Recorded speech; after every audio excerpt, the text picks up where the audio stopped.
Assalamualaikum warahmatullahi wabarakatuh. Bismillahirrahmanirrahim. Alhamdulillahirabbil alamin. La ilaha illallah wahdahu la syarikalah, lahul mulku wa lahul hamdu wa huwa ala kulli syai'in qadir. Asyhadu an la ilaha illallah wa asyhadu anna Muhammadan abduhu wa rasuluh. Allahumma salli ala Muhammad wa ala ali Muhammad kama shallaita ala Ibrahim wa ala ali Ibrahim fil alamina innaka Hamidum Majid. Alhamdulillah, sahabat percikan iman yang Allah muliakan. Hari ini karena hari Senin, kita akan bahas tafsir Al-Hikmah seperti biasa ya. Tak terasa ya, kita sekarang sudah di halaman 336. Berarti 100 halaman lagi tamat buku ini. Insya Allah nanti setelah tamat tafsir ini akan masuk ke tafsir berikutnya, maksudnya di juz berikutnya ya. Ya, kita lihat ayat yang sedang kita bahas, surat Al-Infitor. Waktu Ramadan kemarin kita sudah bahas ayat 1 sampai dengan 5 Al-Infitor. Nah, sekarang kita akan bahas ayat 6 dan seterusnya. Yuk Bapak Ibu lihat Al-Qur'annya. Kalau yang udah punya tafsirnya, Anda pegang tafsirnya ya. Ya ayyuhal insan, wahai manusia, ma gharraka bi rabbikal karim. Apa yang telah memperdayakanmu hingga kamu durhaka kepada Tuhan? Sahabat tercinta, ini kalimat tanya.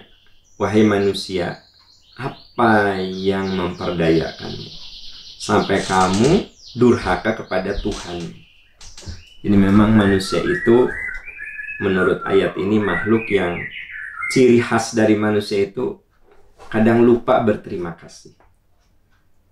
Saya seringkali lupa berterima kasih pada orang yang banyak jasanya dalam hidup saya ya. Bapak Ibu, sahabat-sahabat sekalian, kita ini makhluk yang sering lupa berterima kasih.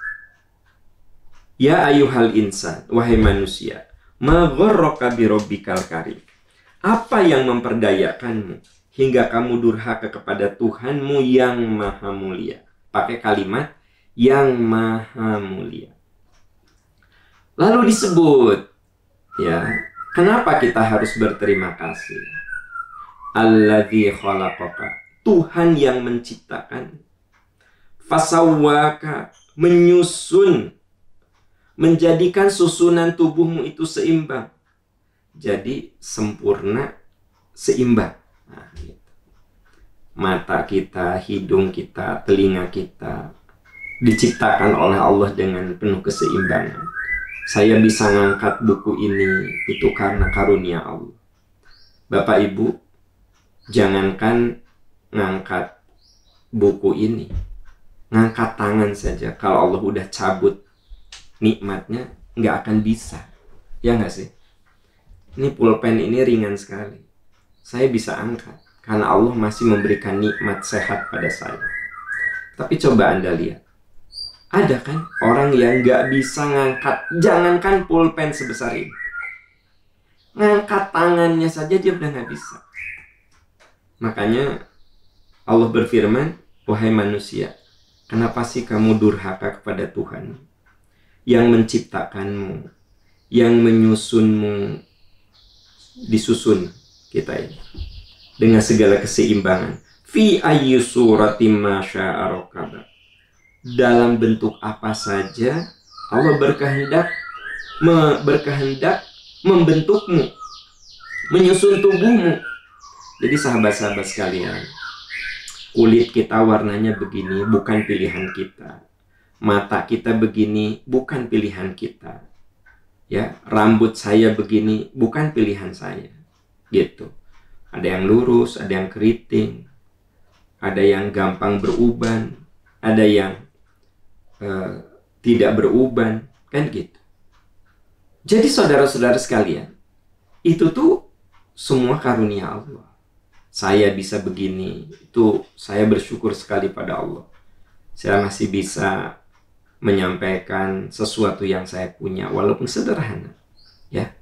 Saya masih bisa siaran Karena ada teman saya, bahkan adik saya sendiri sudah dipanggil oleh Allah Subhanahu wa taala. Adik saya kan pasti dia lebih muda, benar. Tapi kan sudah dipanggil oleh Allah. Teman saya yang seangkatan saya, teman kuliah, teman main, itu juga sudah ada beberapa yang dipanggil oleh Allah Subhanahu wa taala.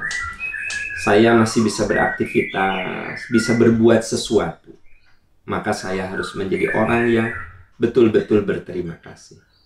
Bapak Ibu, 3 ayat ini saja sebenarnya sudah membuat kita ini harus jadi orang soleh. Tulis ayat ini, simpen di tempat strategis di ruangan kita. Ya ayyuhal insan, ma ghurraka bi rabbikal karim, alladzi khalaqaka fasawwaka fa'adala, fi ayyi suratin ma syaa rakkabah. 4 ayat ya, 3 ayat. Wahai manusia, kenapa kamu durhaka kepada Tuhanmu? Tuhan yang menciptakan, menyusunmu, memberikan keseimbangan pada kamu, membentukmu. Kenapa sih kamu durhaka? Sahabat-sahabat tercinta, ciri khas manusia itu lupa dengan kebaikan. Ya. Saya lupa kalau Allah tuh udah ngasih nikmat yang begitu banyak pada saya. Coba teman-teman, sahabat-sahabat percikan iman, kalau Anda sakit gigi, kadang Anda ngeluh kan, ya Allah sakit gigi.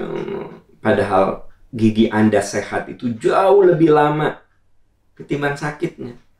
Anda umur 30 tahun sakit gigi, Anda lupa, saya lupa kalau selama 30 tahun itu gigi saya baik-baik saja. Sekalinya satu aja berlubang, ya Allah, gini-gini banget ya Allah. Padahal cuma sakit gigi. Padahal Allah tuh udah ngasih gigi yang sempurna. Padahal yang sakit cuma satu, sisanya puluhan sehat. Jadi kita ini seringkali lupa kalau yang baik itu terlupakan, yang buruk itu nampak besar di mata kita. Ya, ada orang yang tapi tak semua orang kata. Ada guru saya almarhum rahimahullah, semoga Allah merahmati. Beliau sakit, ya. Beliau sakit, berbaring gitu. Beliau mengatakan, terima kasih, alhamdulillah ya Allah, alhamdulillah ya Allah. Sebelum saya mati, Engkau bersihkan diri saya. Terus beliau katakan, saya diberi sehat sama Allah 60 tahun. Sekarang baru dikasih sakit sebulan.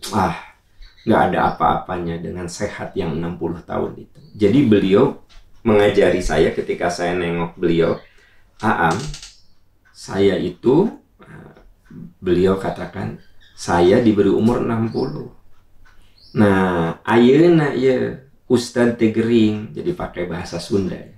Sambilnya Ustadz sehat dan Allah tuh sayang sama saya.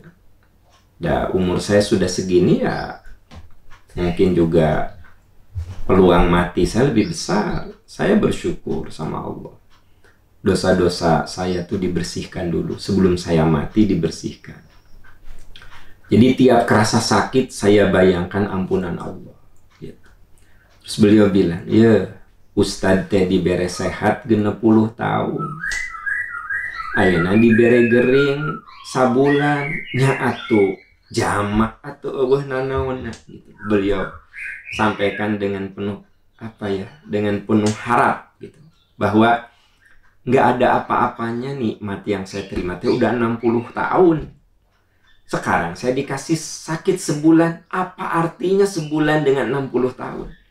Nah, jadi kalau orang yang penuh hikmah itu kan, orang yang penuh hikmah itu memang bicaranya ya seperti itu. Tapi kan ada orang yang kerjaannya ngeluh, aduh Pak Aam, saya sakit ini udah sebulan Pak Aam, saya tes sakit. Nah, karena yang dia lihat sakitnya, tapi dia lupa dengan nikmatnya yang sudah sekian puluh tahun itu. Nah Bapak Ibu saudara-saudaraku tercinta, jadilah orang yang selalu melihat sisi baik dari apa yang Allah berikan. Begitu juga ketika menyikapi orang. Saya punya teman, Ini biar jadi bahan pelajaran. Dia punya supir. Supirnya ini setia. Jadi maksudnya ya supir yang baik lah gitu ya. Suatu saat mobilnya itu nyerempet. Ya, mobil baru memang. Ya, baru beberapa hari nyerempet. Jadi ke trotoar yang agak tinggi, susut kan gitu. Itu supirnya dimarahin habis-habisan. Ya gitu. Terus dia udahnya nyesel. Karena mungkin supirnya ya dia juga punya martabat ya. Ya namanya manusia. Akhirnya dia keluar gitu. Dia baru tahu, dia baru sadar bahwa anaknya bilang gini, "Ayah, kenapa sih dia sampai keluar? Aku masih inget loh, kalau mama sibuk, kan aku dijemput sama dia." Gitu. Jadi teman saya teh baru ngerasakan. Wah, supirnya itu jasanya banyak banget. Dari mulai anaknya itu TK, ya, SD, sampai anaknya jadi sarjana. Itu diantar-antar ku supir eta. Tapi sekalinya supir itu tembar buat kesalahan, dimarahinnya luar biasa. Nah ini, orang yang tidak tahu terima kasih. Si supir itu sudah berbuat banyak puluhan tahun dari mulai anaknya SD. Sampai ya dia sadar dengan omongan anaknya. Ya, Papa, aku teh inget dia teh jasanya banyak banget. Kan si mama tidak selamanya sempat. Kan aku sering dijemput sama dia. Kalau mau sekolah dianterin dari SD sampai aku kuliah loh Pak. Aku tuh kan selalu dijemput sama dia kalau kuliah pulang malam itu. Bapak Ibu, kita ini kalau lihat orang salah, sedikit kesalahan, kebaikannya itu hilang. Lalu supir ini kan sakit hati, namanya juga manusia. Nah, setelah bekerja hampir 25 tahun, keluar. Nah, dia sekarang punya supir lagi. Apa dia bilang? Benar, nggak sebaik supir yang dulu. Jadi memang kebaikan orang itu dikenang setelah tidak ada. Kan tidak sedikit suami yang sadar betapa istrinya itu baik setelah istrinya meninggal. Tidak sedikit seorang istri merasakan suaminya itu orang yang baik setelah tidak ada. Ya nggak? Tidak sedikit seorang istri, aduh bener suamiku itu. Tapi setelah nggak ada. Aduh bener istriku itu. Setelah tidak ada. Aduh bener supir saya teh bager pisan, setia pisan 25 tahun kerja dengan saya. Setelah dia satu kesalahan lakukan, kemudian dilupakan kebaikannya. Nah sahabat-sahabat tercinta, berjuanglah kita menjadi orang yang selalu melihat secara komprehensif. Jangan melihat kasus kecil, kemudian kasus kecil ini menutupi kebaikan kita. Mata kita tertutup, sehingga yang diingat adalah kesalahan. Nah ini yang dikatakan Quran. Wahai manusia, kenapa sih kamu durhaka kepada Tuhan? Tuhan yang menciptakan, menyusunmu, memberikan keseimbangan, membentukmu. Kenapa kamu durhaka? Tapi manusia dasarnya memang tidak tahu terima kasih ya. Memang manusia dasarnya makhluk yang tidak tahu terima kasih. Itu dasarnya. Saya itu manusia yang boleh jadi saya lupa untuk berterima kasih. Ketika saya sukses, saya tepuk dada. Ini kan karena kehebatan saya. Padahal boleh jadi banyak sekali orang yang berkorban demi kesuksesan saya. Ya, Bapak Ibu, Anda yang sukses, coba Anda jadi orang sukses itu karena ada orang-orang yang berkorban untuk Anda. Sebuah kantor itu sukses karena ada orang-orang kecil yang membantu kita. Ya, kantor Anda itu jelek kalau tidak ada bagian kebersihan. Kantor Anda tidak aman kalau tidak ada satpam. Ya, listriknya tidak akan standby terus kalau tidak ada yang melawat listriknya, elektriknya.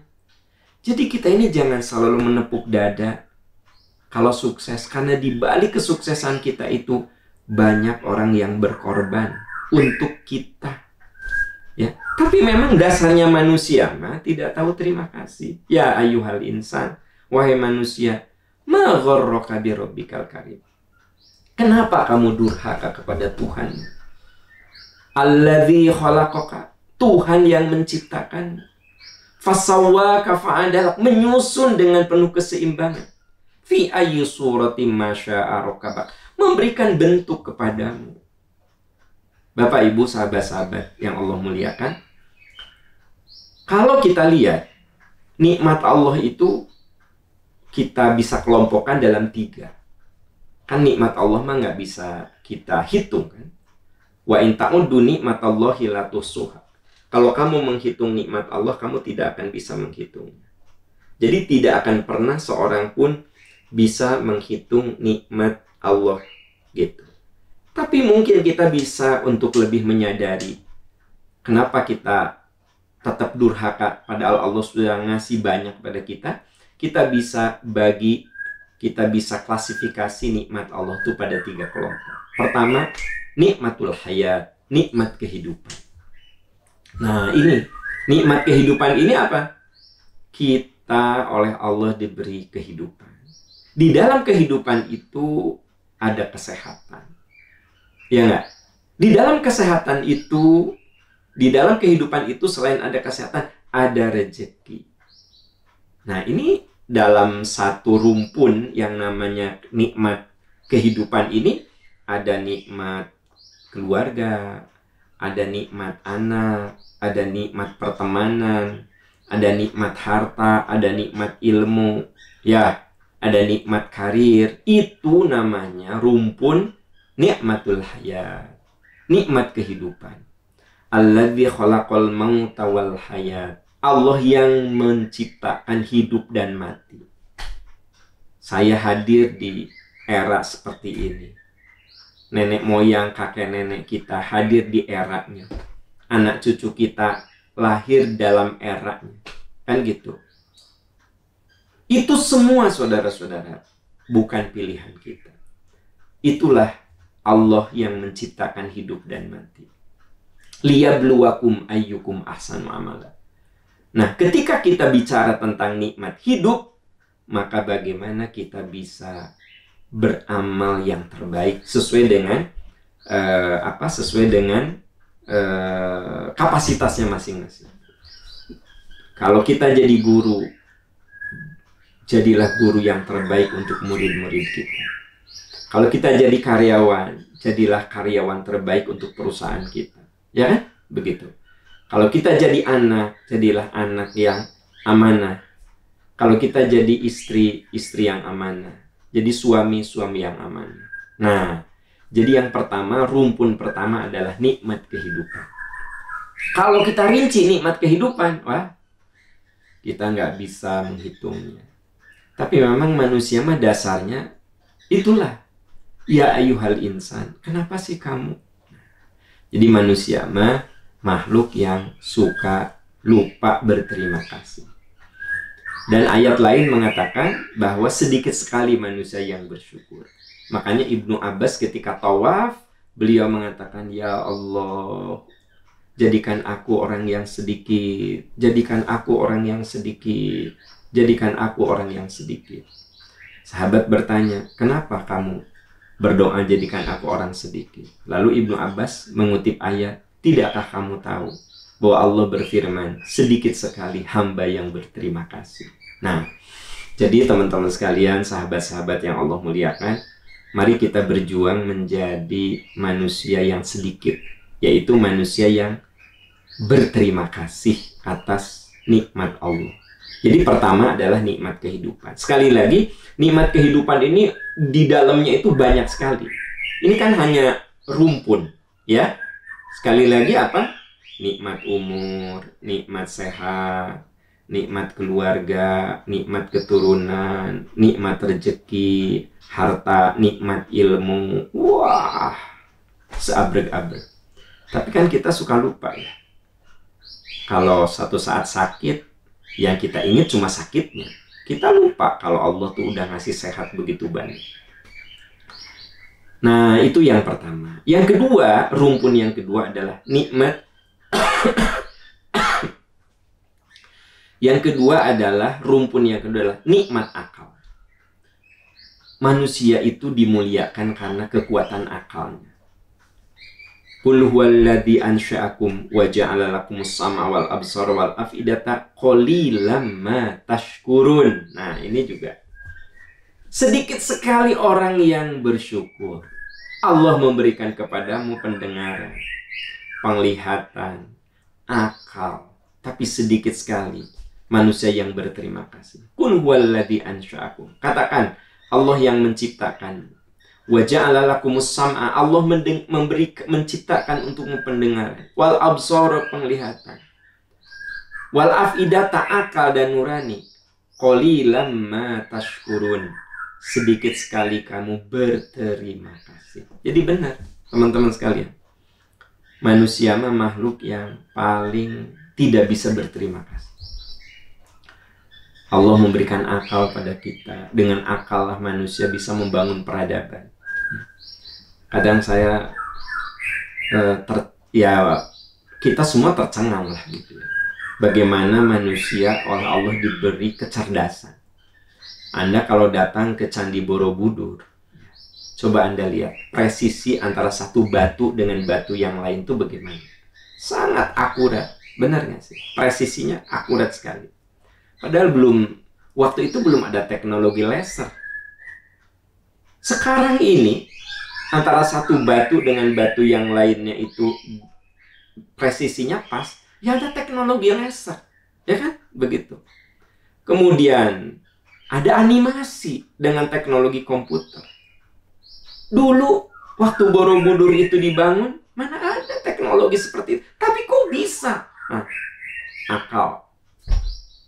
Anda datang ke piramid, lihat piramid, ya nggak?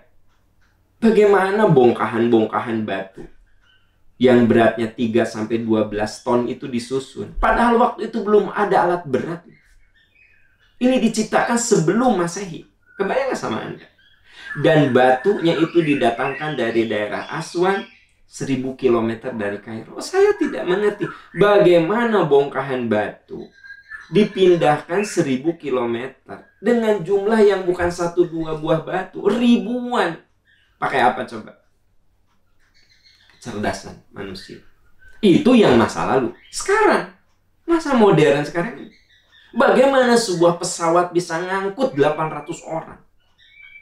Bagaimana pesawat itu bisa ngangkut berpuluh tank baja? Ada pesawat yang bisa ngangkut beberapa helikopter, saudara-saudara sekalian. Ya nggak sih? Kenapa coba? Dengan akal manusia. Tapi sedikit sekali manusia yang berterima kasih. Jadi ketika orang itu mencapai sebuah prestasi keilmuan, dia ya membusungkan dadanya. Saya ilmuwan. Itu kan karena kehebatan saya. Ar-ra'ahu istaghna. Makanya Fir'aun itu dia sombong karena dia punya 3 hal. Kecerdasan dia punya, kekuasaan dia punya, harta dia punya. Maka dia menepuk dadanya, ana rabbukumul a'la. Aku ini Tuhan kalian. Jadi memang manusia itu, saudara-saudara tercinta, sahabat-sahabatku tersayang, manusia itu makhluk yang lupa berterima kasih. Lupa berterima kasih. Ya nggak? Nah makanya kita harus jadi orang yang harus menjadi orang yang selalu berterima kasih dengan apapun yang Allah berikan.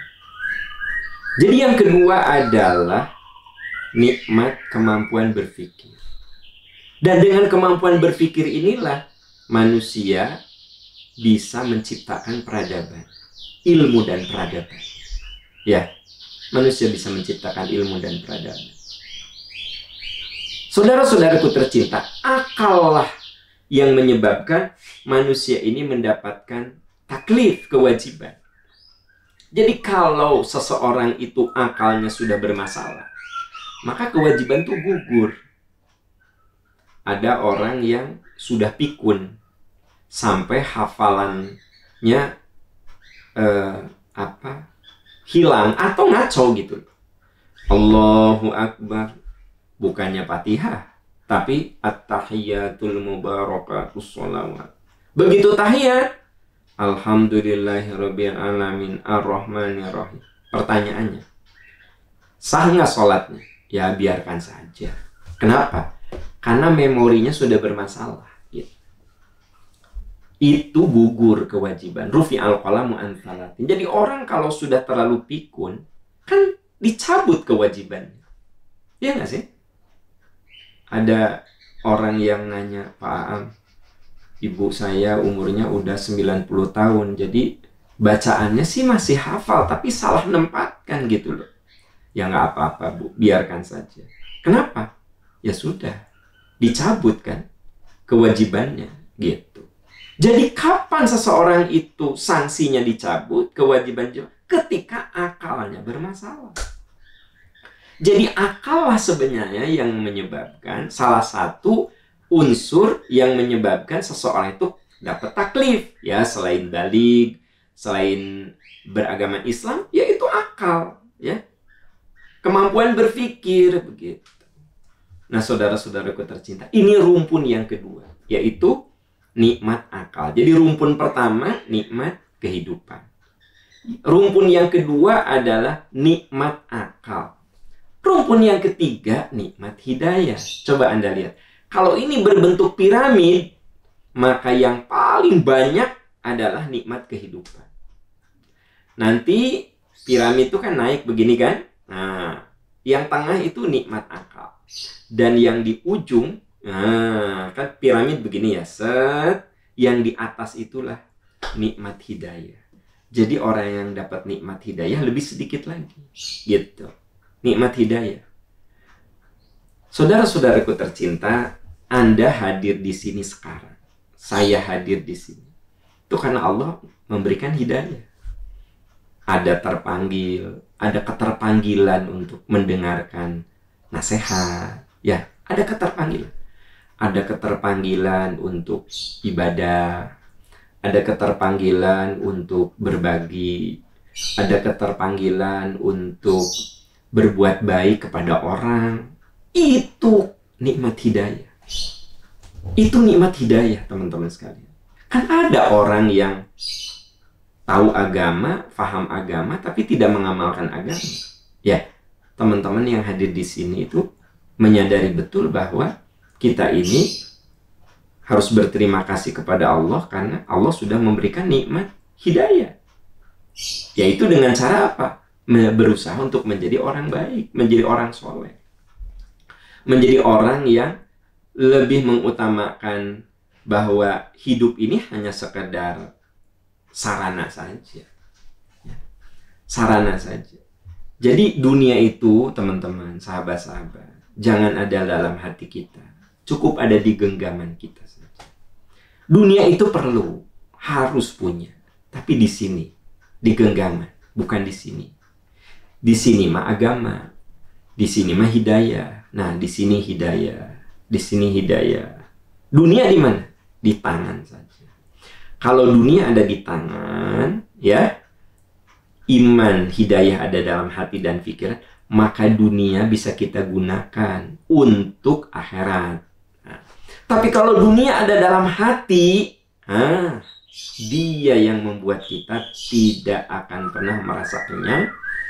Dia membuat kita akan selalu jadi orang rakus dan licik. Kenapa? Karena kita sudah diperbudak oleh dunia. Makanya dunia itu jangan ada dalam hati kita. Dunia itu cukup ada di genggaman kita. Dia hanya tools, dia hanya alat, dia hanya perangkat, dia hanya media. Yang harus ada dalam diri kita itu nikmat hidayah. Makanya ada doa yang selalu kita baca. Rabbana la tuzigh qulubana ba'da idh hadaitana wa hab lana min ladunka rahmatan innaka antal wahhab. Ya Allah, jangan engkau palingkan hati kami, jangan engkau belokkan hati kami setelah engkau memberikan hidayah. Ya Allah, bimbing kami dengan cintamu. Sesungguhnya engkau maha pemberi cinta. Oh, dahsyat sekali doa ini. Teman-teman sekalian, nih, doa ini luar biasa sekali. Ya Allah, jangan belokkan hati saya. Hati-hati. Ya. Jangan sampai di hati saya itu, dunia itu ada di hati. Jangan. Yang ada di hati itu hanya engkau, ya Allah. Jangan sampai engkau belokkan hati saya. Beri saya rahmat darimu, bimbing saya dengan cintamu. Sesungguhnya engkau maha pemberi rahmat. Nah, saudara-saudaraku tercinta, jadi yang harus digarisbawahi oleh kita semua adalah nikmat termahal itu ternyata nikmat hidayah. Kalau kita bagi hidayah itu dalam 3 rumpun.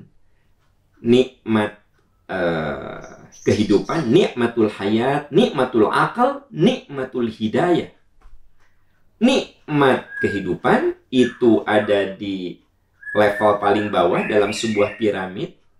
Nikmatul akal itu di tengah dalam sebuah bentuk piramid. Dan di puncaknya adalah nikmat hidayah. Coba Anda lihat kalau bentuk piramid, berarti yang dapat nikmat hidayah lebih sedikit, ya, dibanding dengan yang nikmat akal.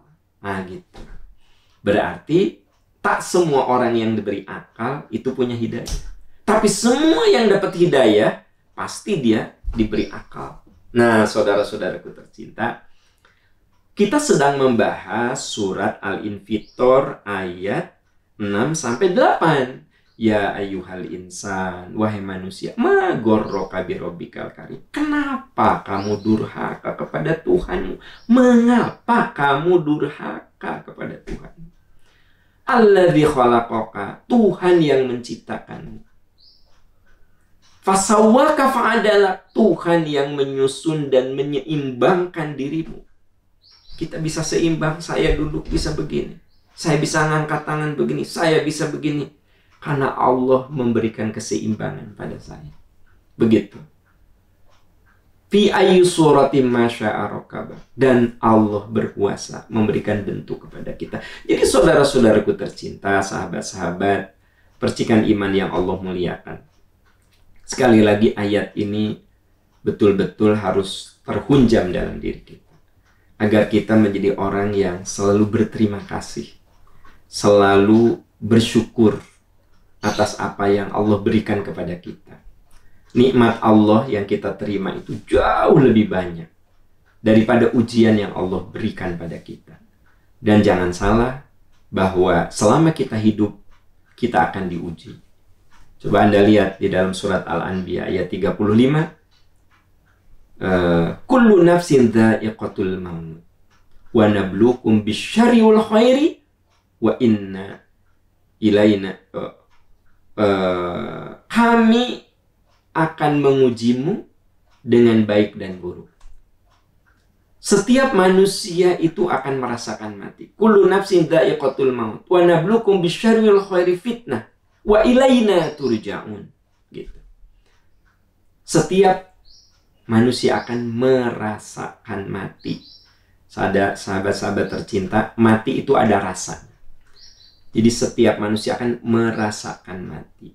Tapi sebelum manusia merasakan mati, wa nabluukum bisyarri wal khairi fitnah, kami akan mengujimu dengan baik dan buruk, dengan kenikmatan dan keburukan. Ada yang diuji dengan anak-anak yang soleh. Nah, kudu berterima kasih.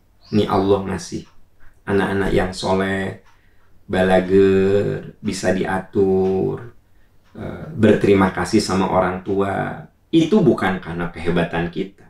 Emang Allah ngasih ujian kebaikan sama kita. Ya, maka kita kudu berterima kasih. Tapi ada juga yang diuji dengan anak yang tidak soleh. Padahal orang tuanya sudah berjuang mendidiknya, ya, tapi bikin masalah aja. Sok sing sabar, sing sabar. Ada yang diberi istri yang soleh, ya, itu karunia dari Allah. Berterima kasih. Ada yang diberi suami yang soleh, berterima kasih. Ada juga diberi suami yang tidak soleh, diberi istri yang tidak soleh.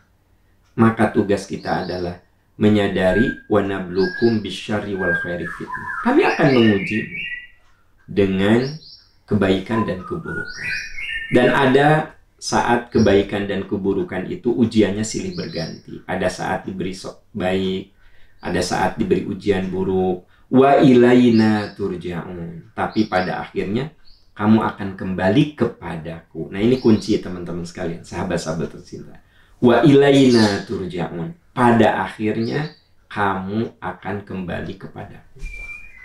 Coba Anda perhatikan orang-orang yang sudah mendahului kita. Dia punya apa coba?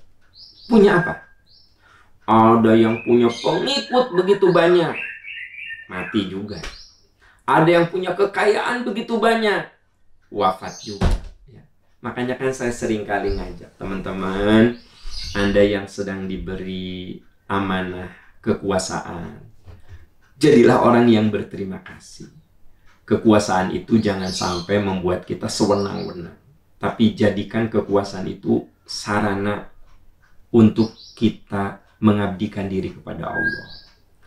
Anda yang sedang diberi ilmu, jadilah orang yang senang berbagi. Senang berbagi, ya, berbagi ilmu. Kenapa? Karena tidak sedikit orang yang berilmu juga begitu meninggal dia tidak bawa apa-apa kecuali prestise sebagai seorang ilmuwan. Kan gitu. Terus apa yang diberikan pada lingkungan dan masyarakatnya? Kalau kita menjadi orang yang berharta, coba perhatikan. Kalau kita mati, bukankah kendaraan termewah kita hanya keranda, mobil jenazah? Bukankah tanah terluas kita hanya 2x1? Bukankah pakaian termewah kita hanya kain kafan? Bukankah parfum termahal kita hanya kamper? Saudara-saudara sekalian. Terus apa yang kita bawa? Makanya bagi teman-teman yang oleh Allah dititipi harta, sekarang saatnya kita berbagi. Ada yang kita wakafkan, ada yang kita infakkan, ada yang kita sedekahkan. Dana akan dibawa. Coba Anda punya berapa sertifikat sih di rumah? Punya ruko sekian, punya rumah sekian. Ya, coba ada berapa sertifikat? Dibawa gitu? Enggak. Apa Anda tidak berkeinginan satu sertifikat dikeluarkan dari 10 sertifikat rumah Anda? Coba jual, wakafkan. Itu yang dibawa mati, bukan 10 sertifikat itu. Benar nggak sih? Coba lihat tabungan, berapa digit nolnya? Ada yang 13, ada yang 12. Coba, ya, keluarin. Kenapa? Itu yang akan dibawa, saudara-saudara sekalian. Nah, jadi saudara-saudara, balik ke yang tadi. Jadi saya sedang membahas, ini ayat itu ayat yang butuh elaborasi sebenarnya. Ya ayyuhal insan, wahai manusia, ma ghurraka birabbikal karim. Kenapa kamu durhaka kepada Tuhanmu? Alladzi khalaqaka, Tuhan yang menciptakanmu, fasawwaka fa'adalak, yang memberikan keseimbangan kepada kamu. Kamu bisa berdiri, kamu bisa duduk, kamu bisa jalan, kamu bisa ngunyah, kamu bisa memasukkan makanan ke mulutmu. Itu karena keseimbangan yang Allah berikan. Saudara-saudara sekalian, jadi sekali lagi, ayat ini benar-benar butuh renungan. Makanya saya bilang tadi, sok tulis, simpen ya di situ. Di mana yang sering Anda lihat? Biar kita menjadi orang yang tahu terima kasih, ya, tahu terima kasih.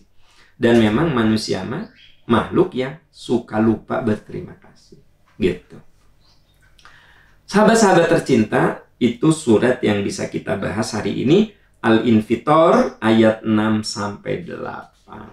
Ya, insya Allah, kalau Allah memberikan umur pada saya dan Anda semua, insya Allah minggu depan akan kita lanjut, hari Senin depan ayat 9 dan seterusnya. Bapak Ibu sahabat-sahabat tercinta, itu yang bisa saya bahas.